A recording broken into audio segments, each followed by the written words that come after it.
Kostas Perrikos was a Greek Air Force officer and leader of the PEAN resistance movement in World War II. He is the father of the UN Arms Control Commissioner Dimitris Perrikos.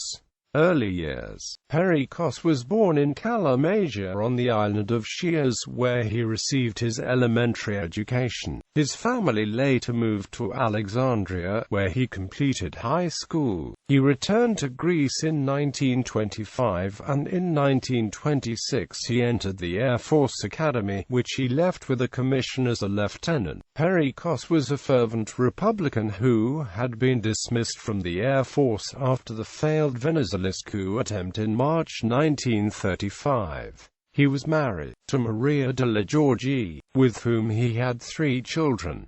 During World War II, after the outbreak of the Greco-Italian War in October 1940, Perrikos requested to return to duty. His request was granted on the 23rd of November 1940 and he was forwarded to the front. In June 1941, Perrikos was a founding member of the Army of Enslaved Victors, one of the first resistance groups to spring up after Greece was overrun by the Germans in April 1941.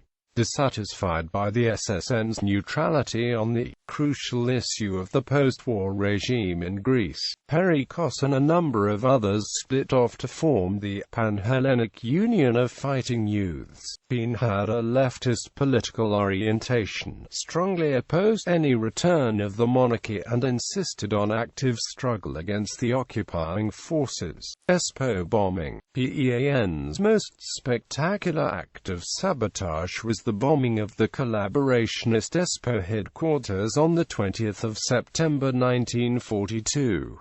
Espoo was the largest Greek National Socialist organization. Espoo was trying to recruit volunteers for a Greek Legion to fight in the Eastern Front alongside the Germans. ESPO's 4-story building was located on the corner of Gladstonos and Petition Streets in central Athens. Sabotaging it was a challenging feat as this was a crowded area frequented by locals. The bombing operation was planned and executed by Perrikos and 3 others, namely Antonis Mitilanios, Spiros Galatius and Iolia Bimba. They prepared a 12 kg dynamite bomb, which they smuggled and planted underneath the SPO's offices. Approximately 40 SPO members and 6 Germans were wounded, many of which lethally. The attack was widely publicized and praised by Allied radio stations, and marked the end of the SPO and of German attempts to recruit Greeks into the Wehrmacht. Other Greek resistance organizations like PEAN reacted with skepticism, attributing the bombing to a provocation by the Gestapo. Execution and aftermath. On the 11th of November 1942, Perrikos and 12 of his partners were arrested after being betrayed. 1 month later, he was court-martialed and sentenced 3 times to death and to 15 years of imprisonment. He was executed by firing squad on the 4th of February 1943 at Kaisariani.